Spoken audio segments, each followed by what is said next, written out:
الحمد لله وكفى والصلاة والسلام على من لا نبي بعد أما بعد أعوذ بالله من الشيطان الرجيم بسم الله الرحمن الرحيم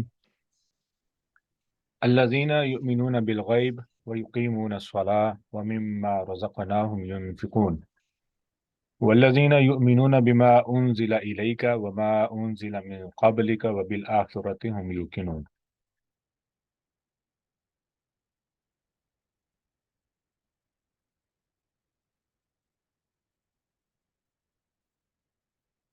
وہ لوگ جو ایمان لاتے ہیں، الذین یؤمنون بالغیب، وہ لوگ جو ایمان لاتے ہیں غیب پر، وَيُقِيمُونَ الصَّلَاةَ، نماز کو اسٹیبلش کرتے ہیں، وَمِمَّا رُزَقْنَاهُمْ يُنْفِقُونَ، اور جو ہم نے ان کو عطا کیا ہے، جو کچھ بھی ہم نے ان کو عطا کیا ہے اس میں سے خرچتے ہیں۔ ما جو ہے یہ ابہام ہے، یہ اس کے اندر بہت وسعت پائی جاتی ہے۔ ما سے مراد جو کچھ بھی ہم نے عطا کیا ہے۔ کافی ڈیٹیل سے ہم نے اس بارے میں بات کی ہے۔ اب اس میں ایک اہم نقطہ ہے جو میں نے پچھلے سیشنز کے اندر بیان نہیں کیا، جس کو آج ہم سمجھیں گے۔ پہلا نقطہ یہ ہے کہ اللہ رب العزت کو انفاق خرچنے سے جو خرچنے کے متعلق جس چیز سے غرض ہے یا جس چیز کو پسند کرتے ہیں وہ ہے خلوص۔ خلوص ایسی چیز ہے جو اللہ کو چاہیے۔ اللہ کو تعداد سے کوئی غرض نہیں ہے، ٹھیک ہے۔ اسی لیے اللہ رب العزت نے فرمایا سورۃ توبہ کے اندر، انفروا خفافا وثقالا، نکلو چاہے خالی ہاتھ ہوں، خواہ آپ کے پاس بہت کچھ ہو، جاہدوا باموالکم وانفسکم، اور اللہ کے راستے میں اپنے جان اور مال کے ساتھ جو ہے نا جہاد کرو۔ اب یہاں سے جو ہمیں بات پتہ چلتی ہے کہ اللہ رب العزت نے پچھلے سیشن میں ہم نے کافی ڈیٹیل سے سمجھا ہے، ابھی اس کی دہرائی بھی کرتے ہیں، کہ اللہ رب العزت نے جس چیز کے بارے میں ہمیں اس آیت کے اندر جو سکھایا ہے یا بتانا چاہا ہے وہ یہ ہے کہ مجھے بھی اس بات کا اندازہ ہونا چاہیے کہ اللہ کو تعداد کے ساتھ، نمبر کے ساتھ کوئی غرض نہیں، خواہ وہ ایک لمحہ ہی کیوں نہ ہو کسی کی خاطر، کسی کے لیے، ٹھیک ہے، اللہ کی رضا کی خاطر، کسی کی بہتری کے لیے، ایک لمحہ ہی کیوں نہ ہو، ایک منٹ کیوں نہ ہو،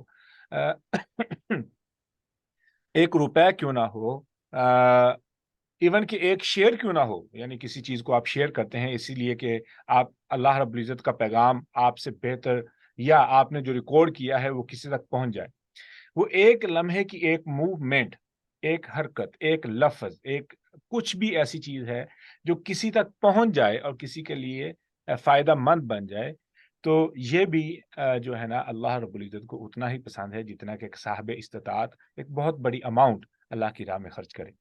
اس کے بارے میں کافی ڈیٹیل سے بات ہو چکی ہے۔ اب تھوڑی سی دہرائی کر لیتے ہیں، پھر میں جو اہم نقطہ ہے وہ آخر میں بتاتا ہوں۔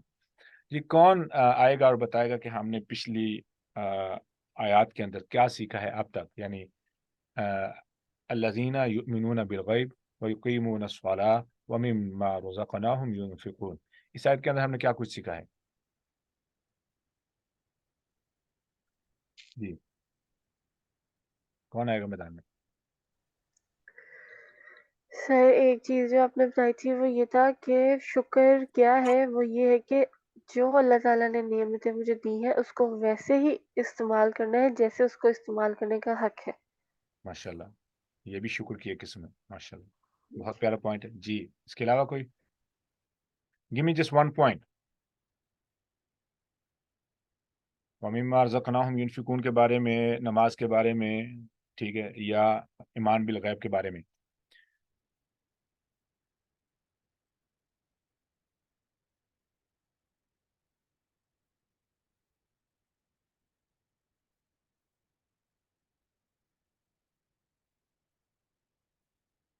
جی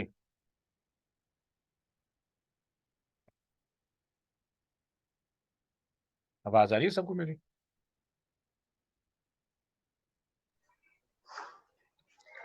جی سر، ایک اور لائن آپ نے بتائی تھی کہ صدقہ مطلب کیسے کرنا چاہیے، تو صدقہ ہر اس چیز کا کرنا چاہیے جو اللہ تعالیٰ نے ہمیں عطا کی ہے، خواہ ہماری آنکھیں ہیں، ہماری زبان، ہمارے الفاظ ہیں، ہمارے کان ہیں، ہمارے ہاتھ ہیں، ہمارا مال ہے، ہمارا وقت، ہر چیز اس میں آ جاتی ہے، صرف پیسے نہیں آتے۔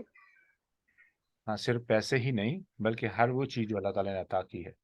اس لیے اللہ رب العزت نے فرمایا وَمِمَّا رَزَقْنَاهُمْ، جو ہم نے ان کو عطا کیا ہے مطلب اللہ رب العزت نے ہمیں کچھ نہ کچھ عطا کر رکھا ہے، ٹھیک ہے، کچھ نہ کچھ تو ہمارے پاس ضرور ہے۔ ہو سکتا ہے کسی کے پاس خوبصورت آواز ہو، کسی کے پاس ہاں that's a good point, Allah has ordered for creating جماعہ that's a really good point. I think ہم نے اس بارے میں کافی ڈیٹیل سے بات کی ہے۔ آئی ڈونٹ ریمبر کہ ہم نے اس مضمون کو ختم کیا تھا کہ نہیں، کہ جماعت کیا چیز ہے، جماعت کیسے بنتی ہے۔ اگر تو ہو گیا point then we not gonna go into detail. praying with full understanding، جزاکم اللہ خیر۔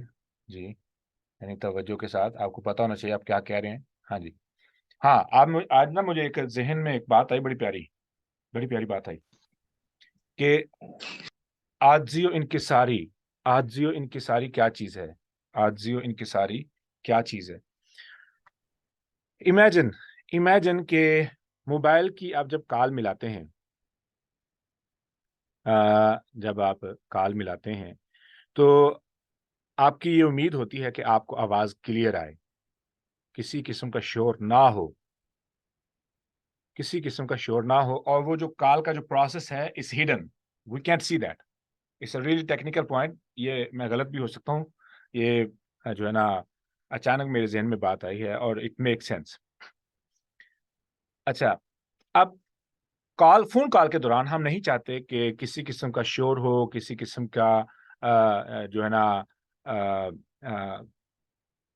ارد گرد کی آوازیں ہوں، تو ہم جو بات کر رہے ہیں وہ بالکل صحیح بات ہمیں سنیں، اور جو ہم بات کر رہے ہیں وہ صحیح بات آپ لوگوں تک پہنچے، جیسے ہم ٹرائی کر رہے ہیں۔ نماز کیا ہے؟ نماز ہمارا جو کنیکشن ہے اللہ رب العزت کے ساتھ، وہ ہمارے دماغ کا اور دل کا ہے، اس روحانی connection. It's kind of scary to say, but بات سوچنے کی ہے۔ میں نماز میں ہوں، مثال کے طور پر نماز پڑھ رہا ہوں، رکوع میں ہوں یا قیام میں ہوں، اور میرے ذہن میں جو کہ خالی ہونا چاہیے، اس وقت خالی ہونا چاہیے، اور اس کال کے دوران میرے اور میرے رب کے درمیان میرے دماغ میں شور نہیں ہونا چاہیے، دنیاوی معاملات کا شور نہیں ہونا چاہیے۔ Why? Because I'm connecting with Allah subhanahu wa ta'ala۔ ٹھیک ہے، تو مجھے کیا کرنا ہے؟ میں نے اپنے دماغ کو پاک رکھنے کی کوشش کرنی ہے خیالات سے۔ اب خیالات میرے اور میرے رب کے درمیان کنیکشن میں شور شرابہ ہیں۔ امیجن کہ ایک شخص نماز پڑھ رہا ہے اور اس کے ذہن میں دنیاوی خیالات آ رہے ہیں، ممکن ہے، ہو سکتا ہے، یا برے خیالات آ رہے ہیں، کسی کے خلاف وہ پلاننگ کر رہا ہے۔ Do you think is not affecting our صلاح؟ It is. اس کنیکشن کو ڈسٹرب کر رہی ہے۔ خشوع کس چیز کا نام ہے؟ عاجزی و انکساری کس چیز کا نام ہے؟ ٹھیک ہے، نماز کے اندر ہمبلنس کے ساتھ ساتھ میرے دماغ کے اندر ہونے والا شور شرابہ میری اور میری نماز میں رکاوٹ نہ بنے، میرے رب کے درمیان ہم کلام ہونے میں رکاوٹ میرے خیالات نہ بنے۔ کیوں؟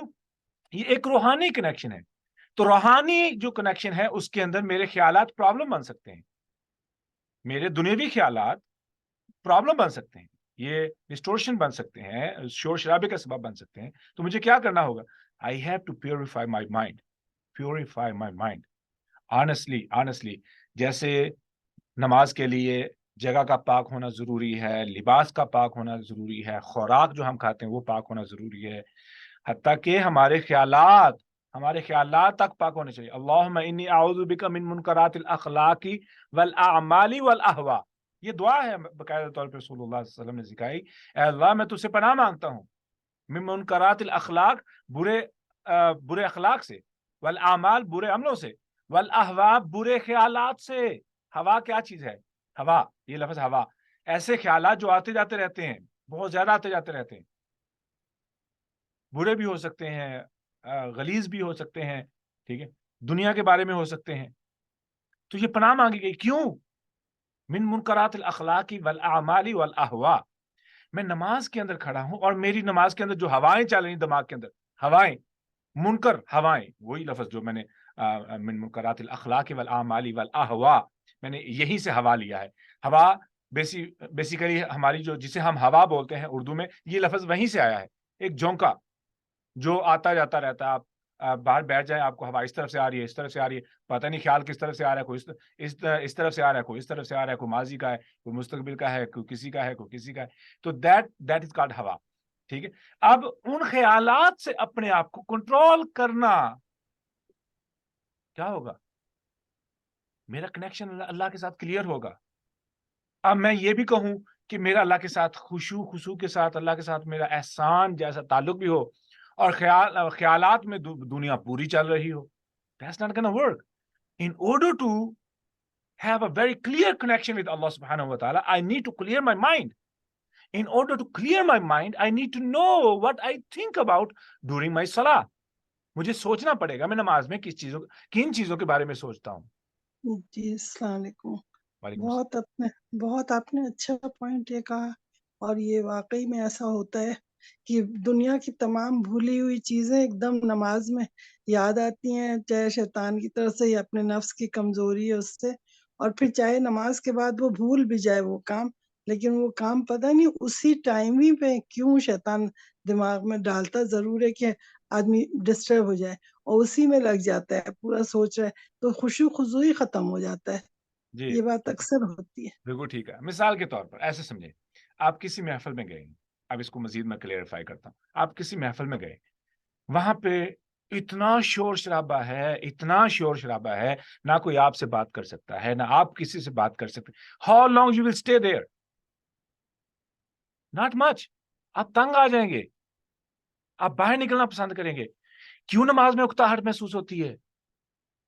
اسی وجہ سے کہ جو ہی ہم نے نماز شروع کی ہے، دماغ کی اپنی ہی کھچڑی پکنا شروع ہو جاتی. اللہ کے ساتھ کنیکشن میں جو کلیئرٹی ہونی چاہیے is not even near by. ہمیں پھر کیا کرنا پڑے گا؟ آئی نیڈ ٹو پہلی کوشش کریں کہ پہلی ایک ہفتے کی نمازوں کے اندر، ایک ہفتہ تو بہت زیادہ ہے، 3-4 نمازوں کے اندر یہ سوچیں کہ میں نماز شروع کرتا ہوں تو میرے ذہن میں کون سے خیالات ایسے آتے ہیں جن کی وجہ سے میرے دماغ کے اندر ہواؤں کی کھچڑی پکنا شروع ہو جاتی ہے. اللہم انی اعوذ بک من منکرات الاخلاق والاعمال والاہواء. We have to remember this dua and we have to start saying it very often. اور ہاں، بہت طاقتور اذکار میں سے ایک ذکر ہے اعوذ باللہ من الشیطان الرجیم. جب آپ کو کچھ نہ یاد آئے شیطان سے بچنے کے لیے، تو that's the most powerful دعا against شیطان is اعوذ باللہ من الشیطان الرجیم. اعوذ باللہ من الشیطان الرجیم. اعوذ باللہ من الشیطان الرجیم. جس شخص کے خیالات بہت غلیظ ہوں ان کو یہ اس اعوذ باللہ کی تسبیح کرنی چاہیے. 3-4 ہفتے تسبیح کریں، دماغ پاک ہو جائے گا انشاءاللہ. ایسے ہی دل اگر غلیظ ہے تو وہ بھی تسبیح 3-4 ہفتے باقاعدہ طور پہ اعوذ باللہ کی اور اللہم انی اعوذ بک من منکرات الاخلاق والاعمال والاہواء کی تسبیح کریں انشاءاللہ باقاعدگی سے، تو اللہ رب العزت دل بھی پاک کر دیں گے، خیالات بھی پاک ہو جائیں گے. تو کیا ہے that was like really bothering when I realized it کہ میرے رب کی کنیکشن کلیئر نہیں ہے. میں لوگوں کے ساتھ باتیں کرتے ہوئے میرا کنیکشن خراب ہو تو میں فوری طور پہ کہتا ہوں کال بند کرو، کال بند کرو، ری جوائن اٹ، کال بند کرو، دوبارہ جوائن کرو. میری نماز جب اتنی ڈسٹرب ہو تو میں کیوں نماز دوبارہ نہیں شروع کرتا؟ ٹرسٹ می، شیطان کو گندی قسم کی مات دینی ہو نا، نماز پوری ختم کر دیں، توڑے نماز دوبارہ شروع کر دیں. 3-4 دفعہ ٹرائی کریں، دماغ کا کھیچڑ بن جائے گا. بھائی بند کرو، میں نے نہیں سوچنا، آپ نماز پوری کر لو. شیطان کہے گا بھائی جتنی دفعہ تم نے ٹرائی کر لیا، اب تو اللہ رب العزت کو جتنا آپ پہ پیار آ چکا ہے نا، اب تو میری بھی جو ہے نا بس ہوگی. تو مجبور کر دے اپنے جسم کو. کیونکہ اب میں اس مضمون کو آگے لے کے جا رہا ہوں ایک مضمون کی طرف جو میں بتانا چاہتا ہوں. اپنے آپ کو توڑیں، اپنے دماغ کو توڑیں. مراد کیا ہے کہ اگر میں اپنے آپ کو بہت زیادہ یوز ٹو کر لوں گا، نماز شروع کی، نماز السلام علیکم ورحمۃ اللہ، السلام علیکم ورحمۃ اللہ، یہی نہیں یاد کتنی رکھتے پڑی، اور یہ روزانہ کی روٹین ہے. دیٹ مین اب یہ میرا ہیبٹ ہے، نماز نہیں ہے. It's just my habit, it is just my habit. اور بہت سے ہم اعمال ایسے کرتے ہیں جن کا صرف اور صرف تعلق ہیبٹ کے ساتھ ہے، صرف ہیبٹ کے ساتھ. اچھا